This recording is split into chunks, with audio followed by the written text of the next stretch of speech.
Hello বন্ধুরা, কেমন আছেন? নিশ্চয় সবাই খুব ভালো আছেন। আমিও খুব ভালো আছি। আমি রজনী চলে এসেছি আমার আরও একটি ছোট্ট ব্লগ নিয়ে। আজকে আমি চলে এসেছি মেট্রোপলিটন দুর্গাবাড়ি। এই মেট্রোপলিটন দুর্গাবাড়িটা কোথায়? এই মেট্রোপলিটন দুর্গাবাড়িটা হচ্ছে বাইপাসের উপরে বাইপাস ধাবা বা মেট্রোপলিটন বাস স্টপ। আপনারা যে কেউ মেট্রোপলিটন বললেই হবে, বাইপাসের যে কোনো বাসে উঠে বলবেন যে আমি মেট্রোপলিটন দুর্গাবাড়ি যাব। তো ওখানে নেমে আরেকটি রাস্তা আছে, পার হয়ে বাইপাস ধাবার পাশ থেকে একটি রাস্তা চলে গেছে সোজা, সেখানেই আপনি রাস্তার উপরেই দেখতে পারবেন মেট্রোপলিটন দুর্গাবাড়ি।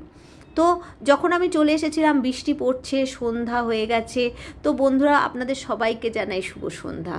দেখুন কি সুন্দর চারপাশে গাছপালা দিয়ে ভরা, এক পাশে বেল ফুল, এক পাশে টগর ফুল সাদা, আর কাগজ ফুলে ভর্তি, সাদা সাদা কাগজ ফুল, লাল কাগজ ফুল, সাদা কাগজ ফুল। এখানে যে আমি এলাম, এটা হচ্ছে জুতো রাখবার তাক।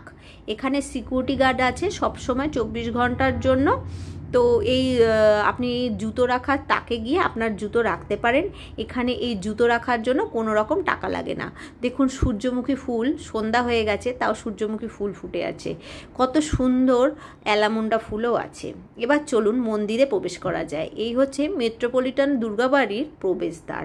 এখানে সারি দিয়ে বেলফুলের গাছ, আর তাতে কত না কত বেলফুল পড়ে আছে। একটা সুন্দর একটি পরিষ্কার পরিচ্ছন্ন দুর্গাবাড়ি, কি সুন্দর দেখুন, কোথাও কোনো ময়লা নেই। আমি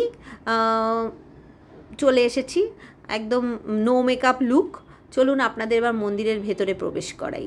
সিঁড়ি দিয়ে উঠেই প্রথম মন্দির, যেই মন্দিরে আছে জগন্নাথ, বলরাম, সুভদ্রার একটি বড় ফটো। এখানে রথযাত্রা হবে 7 তারিখে, আর রথ তৈরি হচ্ছে। এখানে এটা রাধাকৃষ্ণের মূর্তি। এবার চলুন চলে যাই পরবর্তী মন্দিরের দেখাতে। এটা হচ্ছে দুর্গার আসল মূর্তি। যে মেট্রোপলিটন দুর্গাবাড়িতে পিতলের দুর্গা মূর্তি আছে। এখানে ভজন গান হচ্ছিল। এখানের যে ঠাকুর মশাই, তিনি ভজন গান করেন।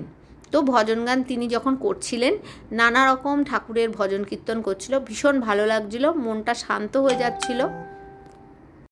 ঠাকুরমশাই খুব সুন্দর ভজন গান করছিলেন। এখানে জানতে পারলাম যে এখানে সন্ধ্যাবেলা প্রতিদিনই ভজন কীর্তন করা হয়, দুর্গার যে কীর্তন আছে সেটা করা হয়। এবার চলে এলাম হনুমান মন্দির। তো হনুমান মন্দিরের এখানে দিয়া জ্বলছিল। এখানেও সন্ধ্যাবেলায় প্রতিদিন আরতি করা হয়। ঠাকুরমশাই এখানে নিজে হনুমানকে আরতি করেন। এখানে সন্ধ্যাবেলা 7টা থেকে সন্ধ্যা আরতি শুরু হয়। 7টা থেকে দুর্গার আরতি শুরু হয়। তার আগে হনুমান এবং শিব ঠাকুর, যত আলাদা আলাদা মন্দিরে ঠাকুর আছে তাদেরও আরতি করা হয়। এখানে কালী মাতা, দক্ষিণা কালী আছে, যা মা ভবতারিণী, রামকৃষ্ণ ও শারদা মায়েরও মূর্তি আছে।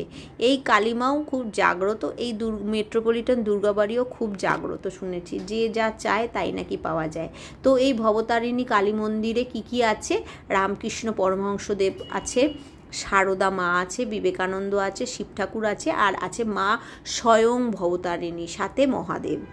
এবার আস্তে আস্তে আমরা ওই দিকে প্রবেশদ্বার পেছন দিক দিয়ে গিয়ে, নটরাজের মূর্তি আছে, পেছন দিক দিয়ে আমরা পৌঁছে যাব শিবের মন্দিরে। দেবাদিদেব মহাদেবও আছে। তো আমরা প্রথমে আগে দুর্গাকে একটু দর্শন করে নিই। এটা হচ্ছে মেট্রোপলিটন দুর্গাবাড়ির আসল দুর্গা। একটু পেছনে মহাদেবকে দেখা যাচ্ছে।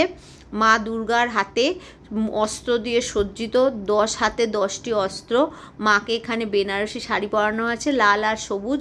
অসুরের পরনে আছে সবুজ রঙের ধুতি, এবং লক্ষ্মী, গণেশ, কার্তিক, সরস্বতী আছে। এটা পেছনের দিকে নটরাজের মূর্তি স্থাপন করা আছে। পেছনে পুকুর, খেলার মাঠ, খুব সুন্দর পরিবেশটা, এত সুন্দর, এত শান্ত, যে যাবে তারও পছন্দ হবে। এখানে হাত ধোয়ার জন্য একটি বেসিন আছে। এবার আমরা চলে যাচ্ছি মহাদেবের মন্দিরে, দেবাদিদেব মহাদেবের মন্দিরে। এইখানে মন্দিরে শিব বর্তমান, এখানে নন্দীও আছে। এখানে শুনেছি শিবের মাথায় জল দিয়ে নন্দীর কানে যা কিছু চাওয়া যায় নাকি শিব সেই মনোবাঞ্ছা পূরণ করে। এখানে কিন্তু আরতি হবে বলে ধূপধুনো সাজানো রয়েছে। এখানে কেউ যদি জল ঢালতে চান, সেই জল ঢালারও ব্যবস্থা আছে। শিবকে খুব সুন্দর করে সাজানো আছে। এবার চলে যাই মূল মন্দিরে। এখানে ঠাকুরমশাই যিনি পুজো করেন তিনি এখানে গান করে শোনান, যারাই আশেপাশে থাকে তারাই এখানে নাম কীর্তন করে প্রতিদিন।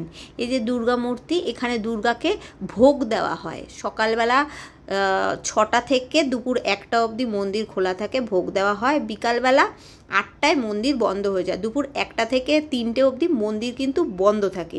আর এখানে মাকে ভোগ হিসাবে লুচি আর বোঁদে দেওয়া হয়, প্রতিদিন লুচি আর বোঁদে দেওয়া হয়। ঠাকুরমশাই